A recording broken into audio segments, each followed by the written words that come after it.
Hello everyone, the Star Wars The Old Republic developers have revealed what's coming up with the next update, Update 7.5.1. There's quite a few things that I'm excited about coming in this update. I'll start by going over a summary of what's coming, and then more into depth. We now have an exact date for the release of this update, and that will be August 20th. So what's coming up in Update 7.5.1? The developers have explained that updates with this number pattern of 0.1 at the end will always have a Galactic Seasons attached to them. So while we kinda knew the next update would be about Galactic Seasons, we didn't know some of the exciting details. So first off, Galactic Seasons Season 7's theme will be the greatest bounty. To go with this theme, the bounty event, which is normally only a 1-week bounty contract event and then rotates out throughout the months, will be running through the entire length of the season. So the bounty contract week will actually be 5 months long during the entire Galactic Season Season 7. So if there's been any achievements you wanted to get or any special rewards from the bounty event you wanted to get, great news, you'll be able to access this event for a whole 5 months. While I personally have gotten every reward and achievement from this event, this is really great news for players who only get to play very casually every once in a while and may miss the event when it swings around for just a week. Now here's what I'm extremely excited about and was quite surprised to see the developers announce. With Galactic Season 7, the Dark vs. Light system world bosses and Dark vs. Light system tokens will be returning to the game along with their respective rewards. Oh my gosh, I am so incredibly excited about this one, and I'll explain why a little later in the video. But in short, you'll be able to fight the Dark vs. Light bosses again, which are really unique bosses out in the open world that require a big coordinated group as part of the Galactic Seasons. And we'll also have access to the Dark vs. Light token rewards that you see in the fleet that were unavailable to be earned for a huge chunk of time, but are becoming once again available. We also know that with every Galactic Seasons, the developers were hoping to introduce 1 or 2 date night cutscenes with every new Galactic Season. So this time they chose Aric Jorgan and Vette as the 2 returning date night characters.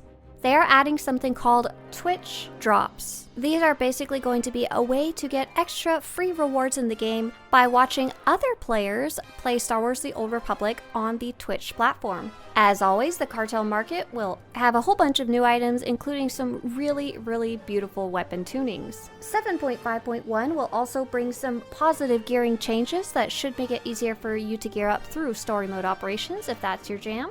And we also got some teases about what's coming up with Update 7.6 in the future.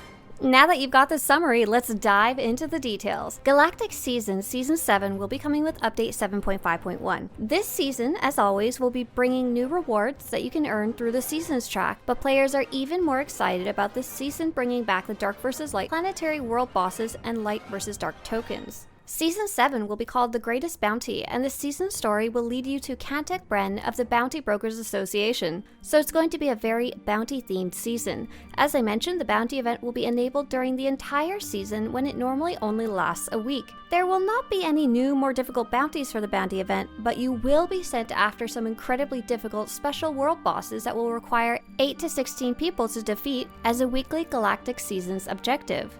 They showed us some of the rewards that will be on the Galactic Seasons track, including the Brynjak leather armor, the Superior Hunter armor, the Furious and Temperamental Brynjak mounts, a new creature just for this season, as well as some of the new weapons, and one of my favorite little rewards, the White Lothcat kitten pet. So if you missed the Lothcat from the previous Galactic Seasons, you've got another chance to earn one, and it adorably goes meow when you have it beside you. As part of that announcement, as a surprise, the developers announced the return of both Dark vs. Light bosses and Dark Side and Light Side tokens. Players, and me, are excited about this because the bosses are quite difficult and fun challenges, have some neat achievements, and the rewards you can earn are very cool and were semi-retired until now. The rewards are really slick, and I'm super glad they're coming back. I've put together a list of all of them and previews on a new Dark vs. Light token rewards guide on my website. And I also wrote a Dark vs. Light bosses guide with what I could remember, and my footage from back in 2017 when these bosses were around, though we're still waiting for more details on exactly how these will work in the Update 7.5.1 and if they will change. And just to clear up some confusion, this is a different system than the Dark versus Light system, but will have the same rewards and bosses as the Dark versus Light system from back in 2017, which used to be a server-wide ongoing thing from a previous update. This is also completely unrelated, completely different than the Dark versus Light event, which only has a similar name and was a limited time event in the summer of 2016. So no, unfortunately, you can't get that super double XP armor from this event. Oh yeah, I forgot to mention earlier, but the Feast of Prosperity will also be coming back, and that will be returning in the fall like usual, probably sometime in October. We don't have a date, and there will be some new rewards, including the Regal Chandelier Vessel decoration, and a new decoration that I really like called the Regal Banquet Table, along with a grill bar, a banquet rug, and some grill barstool decos. So fun for you collectors. I'll probably go pick up at least the rug and the feast table. As I mentioned, the next batch of date night missions are also on their way with update 7.5.1. Vette, the Blue Twi'lek, and Aric Jorgan from the Trooper Story date night missions will be happening with the next update. Vette is the first companion of the Sith Warrior on Korriban. And Vette is, I think the best word to describe her is she is a bit of a scoundrel. She loves to go on wacky hijinks. She loves to reclaim things and reclaim items from where they put them where they belong. Yeah. And so her date relocate them. Just move them around. So her date takes place on Makeb, and it is set in a beautiful hut run museum. And she's going to request the Sith Warrior to help her out reclaiming something that is in the museum. And it'll be up to the player if they want to follow her lead on this little heist of sorts, this little hijinks, or if they want to take matters into their own hands and do it like a Sith Warrior would. Yep. These date night missions will be available for troopers and Sith warriors in active post-Knights of the Fallen Empire romances. Jorgan is a Republic trooper companion. He's the first companion you recruit on Ord Mantell. He's a very straight-laced soldier of the Republic until the events of Knights of the Fallen Empire. Very straightforward, very direct. And his date night is going to be a target practice. So you'll be on Odessen, shooting off targets, and the date will be around, either trying to meet him at his competitive level, because he's a very competitive, very skilled fighter and sharpshooter, or try to get him to relax a little bit and not take things so seriously. And the developers joked, yes, you do have to have these companions available and alive and in a romance with you to actually do their date night. One of our goals for date night is, because you're spending time with these companions, each one is very unique, each has a very different personality, things they value, things they want. And we want each date to exemplify that, but also be a bit of character exploration and maybe even give them a little bit of growth over these dates. So not only do you get to interact with them and show your affection and how your relationship is with that character, but we get more character development for these characters. Let's talk about Twitch drops next. Twitch drops are a way of gaining free rewards by watching other players play Star Wars: The Old Republic on Twitch. These will start when Update 7.5 launches, but you can link your account early.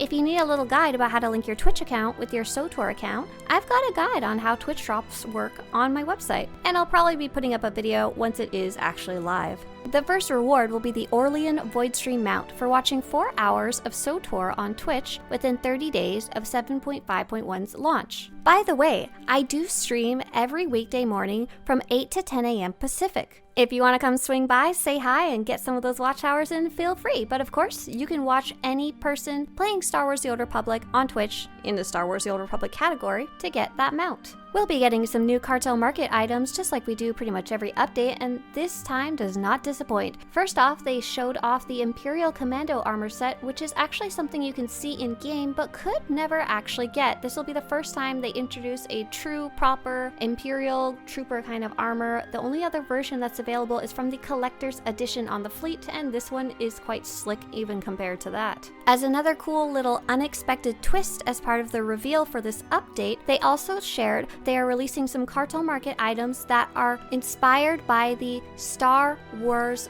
Visions series of episodes on Disney+.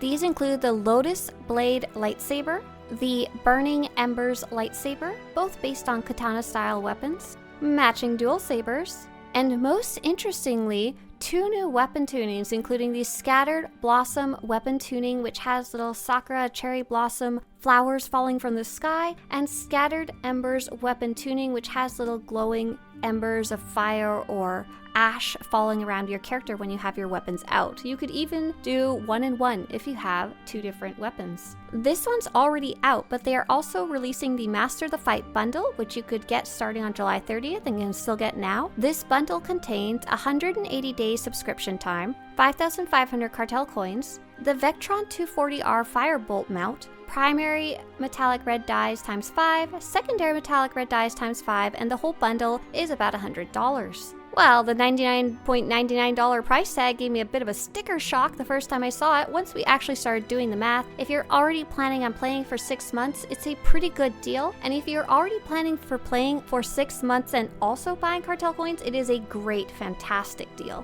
The developers also announced some gearing changes coming up. There are no new tiers or types of gear, just more ways to gather the existing gear, which opens up more options for players who play the game in different ways to gear up. I've got a post about that on the website if you're interested. But in short, it'll be easier than ever to gear up, which is a really nice thing for casual players. While the developers didn't share too much information about the next update, they did share what is coming up for the 7.6 holiday release. Next story update will be called Galactic Threads, which will be tying the threads together. This will be the Malgus, Sahar, Mandalorian, Shea Vizsla, and Hedekol main story. The story will take players to existing planets where an entirely new type of content will await them. We have literally zero details on that except for that sentence. Wonder what it could be. A new lair boss is on the way. We don't have any details yet, but that means a new single boss operation for group content, so similar to the Geonosian Hive Queen boss or the Colossal Monolith boss. And lastly, more art modernization is coming on the way. If you aren't already familiar with this, one of the most recent examples is the changes to the planet Hutta and how it looks, including its lighting, its textures, and its colorization. I hope you enjoyed this overview of everything you have to look forward to coming in update 7.5.1. Can't wait to check out the new Dark vs. Light bosses, and you'll probably see me playing them with other players in game. See y'all in update 7.5.1 and have fun out there. If you want to show your support for this amazing project covering your favorite game and want to ensure the future of guides like these, please visit Swtorista.com/support. And if you want more videos like this to show up on your YouTube homepage, subscribe to this channel. As always, may the Force be with you.